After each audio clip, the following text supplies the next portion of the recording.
दोस्तों, अंकिता भंडारी की पूरे मामले में एक एक पल में हर एक चीज बदलती जा रही है। कभी पत्रकार जिन्होंने पूरी खबर को उजागर किया था, मीडिया के सामने, मेन स्ट्रीम मीडिया के सामने लेकर आए थे, उनको धमकी दी जा रही है फोन कॉल करके। तो कभी ये सामने आता है कि रिजॉर्ट जहां पर अंकिता भंडारी काम करती थी वो रिजॉर्ट ना होकर पूरी तरह से अय्याशी का अड्डा था। एक एक पल में एक एक कहानी बदल रही है। वहीं दूसरी तरफ कुछ तथाकथित लोग हैं जो एक संगठन से जुड़ा हुआ बताते हैं खुद को, वो अंकिता के पिता पर ही सीधा सीधा सवाल दागने से भी नहीं बच रहे हैं। और जरा सी भी जो है गैरत इन लोगों के अंदर नहीं है कि जो लड़की अब इस दुनिया में नहीं है उसके पिता पर इस तरह का इल्जाम लगाया जा रहा कि पैसों के लिए उन्होंने अपनी लड़की को जो है भूखे जो शेर थे या भूखे जो इन्होंने कुछ नाम दिया था वो थे, उनके सामने फेंक दिया। इस तरह के इल्जाम लगाए गए। लेकिन अब अंकिता भंडारी की जो गुमशुदगी करने वाले पत्रकार थे उनको पूरी तरह से धमकी देने की खबर कई मीडिया संस्थानों में चलाई जा रही है और निकलकर सामने भी आई है।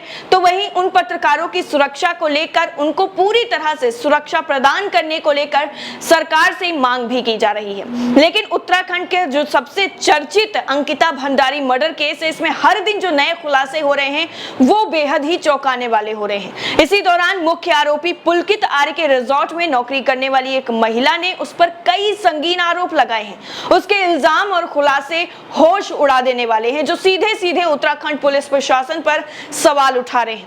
बताया यह जा रहा है कि इस दुनिया को अलविदा कह चुकी अंकिता भंडारी ने ऋषिकेश के वनंतरा रिजॉर्ट में जिस्म फरोशी रोकने की कोशिश की थी, जिस वजह से उसकी हत्या कर दी गई। उसी रिजॉर्ट और आरोपों को लेकर वो सच सामने आया जिस पर अब तक कयासबाजी ही लगाई जा रही थी। खुलासा ये हो रहा है कि कैसे पुलकित आर्य का रिजॉर्ट जिस्म फरोशी का सेंटर बना हुआ था, और वो भी तब जब सब कुछ पुलकित और अन्य आरोपियों की जानकारी में था। वहीं आपको बता दें कि अब जेल जाने के बाद अंकिता के हैवानों की पहली तस्वीर पुलिस ने जारी कर दी है। इन तस्वीरों में आरोपियों के चेहरे पर कोई शिकन तक नजर नहीं आ रही है। इस केस में मुख्य आरोपी पुलकित आर्य है, जो बीजेपी से निलंबित नेता विनोद आर्य का बेटा है। पुलिस की जांच में खुलासा हुआ है कि अंकिता भंडारी को सुनसान जगह पर ले जाकर शराब पिलाई और उसके बाद शराब के नशे में उसे मार पीट कर नहर में फेंक दिया। अब आपको बताते हैं कि कैसे उस पूरे रिजॉर्ट की असलियत जो है वो खुलकर सामने आ गई है। जहां काम कर चुकी एक पूर्व स्टाफ ने पुलकित की पोल खोलकर सामने रख दी है। उस लड़की ने रिजॉर्ट की हकीकत को खुलकर बयां कर दिया है। उसने बताया है कि कैसे पुलकित वहां घिनौने काम करता था। रिजॉर्ट की पूर्व महिला कर्मचारी ने बताया कि मैं वहां काम करती थी, वहां घिनौनी हरकतें होती थी, लड़कियों को गंदी गालियां दी जाती थी। दरअसल आपको बता दें कि पुलकित काला चिट्ठा खोलने वाली लड़की मेरठ की रहने वाली है। वो और उसका पति भी पुलकित के रिजॉर्ट में काम कर चुके हैं, दोनों ही वहां पर नौकरी करते थे। उन्होंने सब कुछ अपनी आंखों से देखा है कि कैसे वहां पुलकित गलत धंधे को शय देता था। इस पूर्व महिला कर्मचारी की माने तो वनंतरा रिजॉर्ट अय्याशी का अड्डा बना हुआ था। वहां लड़कियां लाई जाती थी, लेकिन जो भी रिसेप्शनिस्ट होती थी उसे लड़कियों की एंट्री रजिस्टर में करने से मना कर दिया जाता था। आरोपों की अगर हम माने तो पुलकित आर्य जो है वो रिजॉर्ट की महिला कर्मचारियों पर भी गंदी नजरें रखता था। महिला का यह भी कहना है कि पुलकित आर्य ने उसे भी बहुत गंदी गंदी गालियां दी हैं। वहां अंकित गुप्ता लड़कियां लेकर आता था। रिजॉर्ट में गलत काम होते थे, गलत हरकतें होती थी। कुछ ऐसे ही आरोप इस महिला के पति के भी हैं, जो खुद भी रिजॉर्ट में काम कर चुका है। पहली बार कैमरे पर पुलकित, उसके दोस्तों और उसके रिजॉर्ट की असलियत सामने आई है। वो असलियत जिसे अंकिता भंडारी बेनकाब करना चाहती थी, लेकिन उससे पहले ही उसे मौत के घाट उतार दिया गया। उधर आपको बता दें, उत्तराखंड पुलिस की फॉरेंसिक और एसआईटी की टीम अब उस जगह पर पहुंच चुकी है जहां से उसे अंकिता भंडारी और उसकी गुमशुदगी का सच पता चलेगा।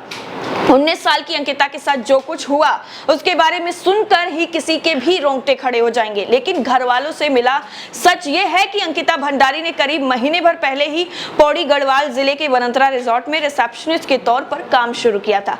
आरोप यह है कि रिजॉर्ट के मालिक यानी पुलकित आर्य ने अपने कुछ मुलाजिमों के साथ मिलकर उसकी जान ले ली। अब सवाल ये उठता है क्यों? सूत्रों की अगर माने तो हत्या के पीछे एक लड़की को जिस्म फरोशी के दलदल में धकेलने की एक ऐसी घिनौनी साजिश साजिश छुपी है जिसका विरोध करने पर उसे मौत दे दी गई। अंकिता के दोस्त से मिले ऑडियो और अंकिता की व्हाट्सएप चैट इस बात की तरफ इशारा भी करते हैं। अब सवाल दोबारा से यह है कि क्या जिस्म फरोशी का विरोध करने की वजह से ही अंकिता की जान गई है? सवाल वैसे तो बहुत सारे हैं, जवाब उत्तराखंड पुलिस को तलाशने हैं जिस पर सबकी निगाहें बनी हुई हैं। लेकिन जिस तरह से इस पूरे मामले में एक के बाद एक नई चीजें निकलकर सामने आ रही हैं, उनमें से एक सवाल यह भी है कि आखिर वो वीआईपी कौन था जिसको अलग से खास सर्विस देने के लिए अंकिता पर जोर डाला गया और जिसके जब उसने मना कर दिया तो उसे मौत की नींद सुला दिया गया। आखिर वो कौन वीआईपी था जो रिजॉर्ट में आने वाला था? और ये सवाल एक और भी है कि आखिर रिजॉर्ट पर जो बुलडोजर चला वो किसके कहने पर चला और क्यों चला? इसके पीछे की मंशा क्या थी?